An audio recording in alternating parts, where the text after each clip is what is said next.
I was quite pleased about it. On Sunday, we didn't make it down there because Kieran Ahern, the organiser, they changed the time from 7 till 8. They changed it to 3 o'clock in the afternoon to coincide with the home game for Celtic at Celtic Park.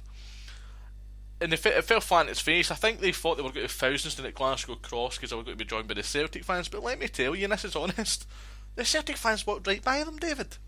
They walked right by them in their droves. Some of them were even laughing at them as if to say, what are you characters up to? They just walked right by them and they were left there. I generally believed that their numbers might peak, but they didn't. They were left there with no more than 100 people on a match day. But this is them. This is this Republican mob trying to bring their stuff into football, which they've been doing for years. But the football fans, the Celtic football fans, they just walked right by them, left them there standing red faced and looking stupid.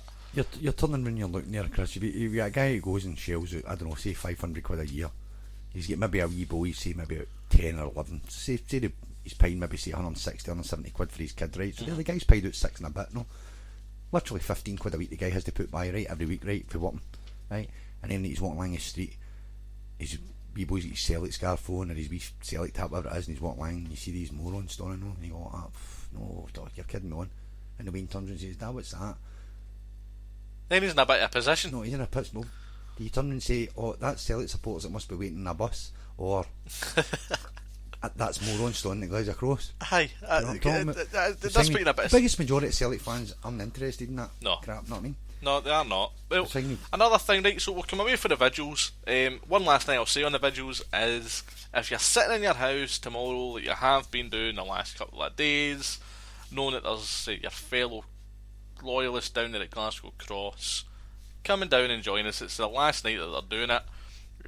There was heavy-handed police tactics deployed last Thursday, I think it was, where one of our young chaps was pretty much assaulted by Police Scotland and arrested. The Republicans are down there able to shout about terrorists, shout about the IRA, and shout horrible things, regarding kind of anti-British slogans. So if you want to come down, then come down tomorrow, 7 to 8 o'clock, support the counter demonstration. North Lanarkshire Council, David, you'll be aware they asked to fly the Irish tricolour to commemorate this Easter rising from Motherwell, Coatbridge and Cumbernauld civic buildings. They also asked to get it flown by Glasgow City Council and Edinburgh City Council, also the Scottish Parliament. Every single one of them rejected. So it's kind of fell flat in its arse. They're obviously they're clutching at straws here. At the end of the day, the only place really, if they're going to enforce a remembrance regarding the 1916, well, you don't need tricolours or these public buildings and things. You've got the Irish Embassy in Edinburgh, exactly. So that's the only building that should really have that up. Which they probably get that flag up. I don't know, possibly constant. Aye, yes. Well, let me tell you, right, I got huckled into, not huckled in, I was asked to come in for a meeting with Police Scotland regarding these Easter Rising events and how, if anything, would be getting done about it from our end. And the way it was kind of put across is if I'm being intolerant. And what I say to them is, I've never once spoke out against Easter Rising commemorations that are happening in, say, Dublin, because I respect a country commemorating their history or remembering their history. So if it's happening in Dublin, I've not really got a say in it. It's not my country. I don't really care what happens in Dublin. But when you're pushing your Irish agenda here in Scotland, and it is my country, I'm not being intolerant coming out and saying I don't want that shit in my country. Did you see? I actually believe it or not watched the commemoration thing, and you actually turned around and looked at the way the real Irish, as I call them, right, conducted that. It was like kind of trooping of the colour. It was all ran right. It was done bang on. And then you look at, I think in Scotland they all shout about being this Irish thing in Scotland. Their grandfather stood in the toll booth bar and a pint of Guinness, and then all of a sudden they're all Irish. That's amazing, though. Do you know what I mean? You've got other ones there. I mean, who's that group you're talking about?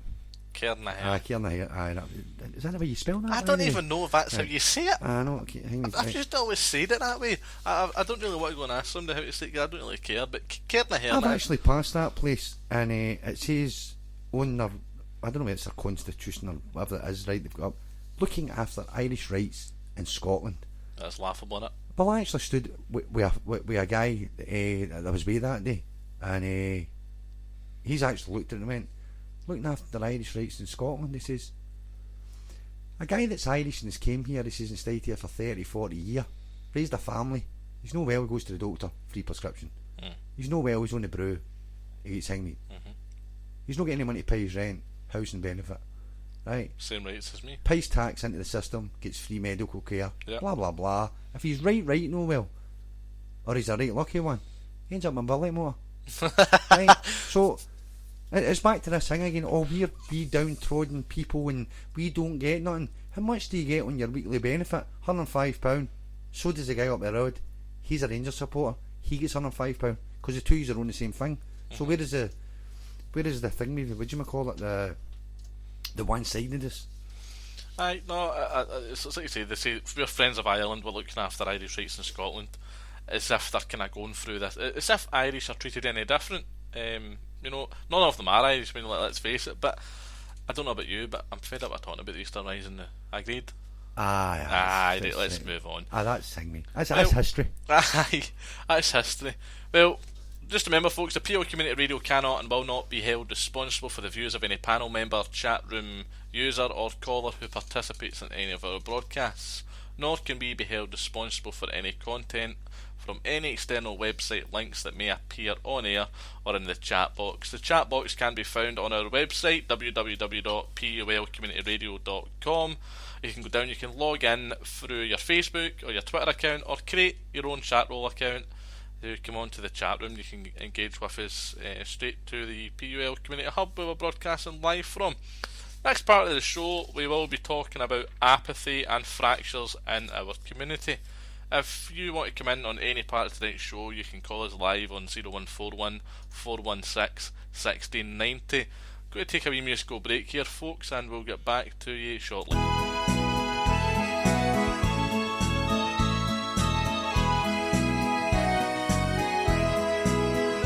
Well, there he is, a prairie spot, convenient to the sea, where the tall ship sailed against the gale, her anchors at her quay.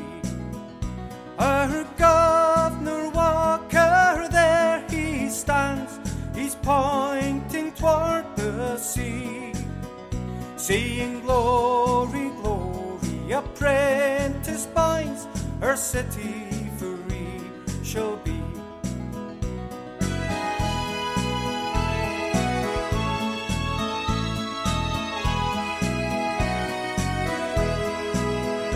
I can see his ship come from afar, she's heading up Loch Foyle.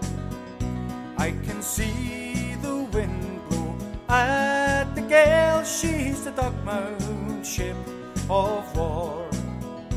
I hear the echo of her gun, she's passing by Culmore. Well, the boom is broke, the naked flare, and tyrants rate no more.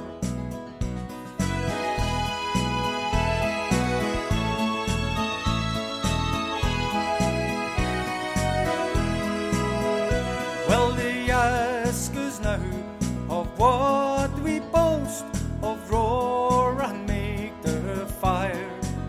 To rip the Pope of Rome was in her mouth, she'll never show him fear. How can our city taken be? How can it be at all? While angels guard our city's walls, our city free shall be. So stand aloft, apprentice boys, as August yearly comes.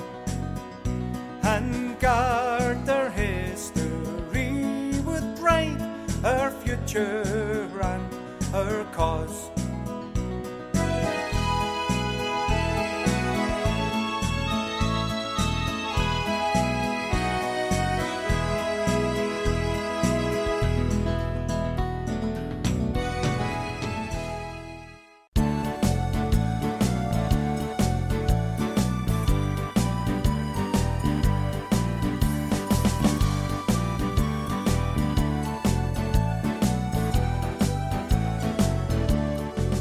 I've often sat and wondered what the outcome would have been if the army hadn't came in to protect the scrum and green. They shouted all their insults through the petrol bombs and shots, but on the 16th night of August we should have shot the lot. Do you remember Derry Yardroom in a skillet and a boyne? Still fresh in my memory was the night we burned our Doyne.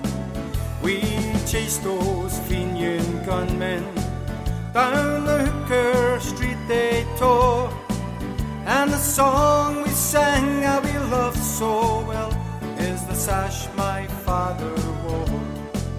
Well, they cried to God, please help us, please send the army in.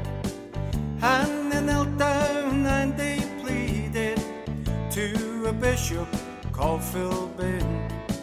So listen all you Fenians, you rebels to the core, for the next time you start trouble, our Doyne will be no more. So loyalists, I beg you, please come and make a stand against this force of evil, against this papish band. For we are all united, and we never will lay down with the Ulster standard flying. That's the red hand and the crown. With the Ulster standard flying, that's the red hand and the crown.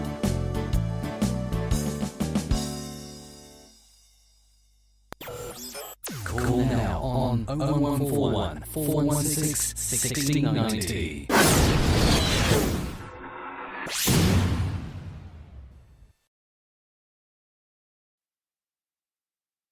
So, apathy, David. So next on the show, apathy. Republicans and nationalists, they're growing in numbers. There's so many different organisations connected to the Republicans and nationalists now. It's kind of getting out of control.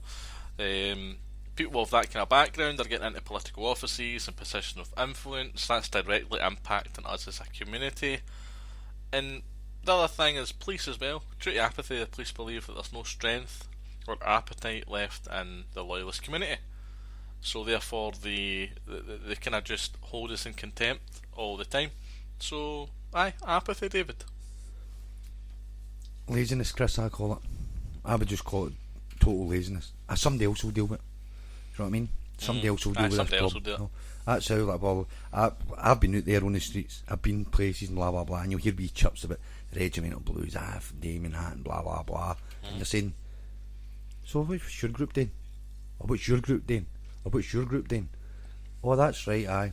I says, I actually watched, they boys went into an area in Glasgow and get a Republican fundraiser, that's the bottom line, that's what you can call it, stoked. I don't even think they boys get a thank you for that. But yeah, you've got the Billy Big Times, as I call them, walk about their chest out and that, no, Jackie lads and that, no, father of business. Seen them coming and going, Chris, man. Seen them coming and going, man. I mean, there's apathy everywhere. I mean, yeah, kind of Regimental Blues, and it's hard for me to speak about Regimental Blues, David, as you know, is it's my organisation that I'm a part of. I'm also here doing the PO Community Radio, so it's hard for me to not speak about Regimental Blues with my Regimental Blues tinted glasses on, you know, and kind of have biased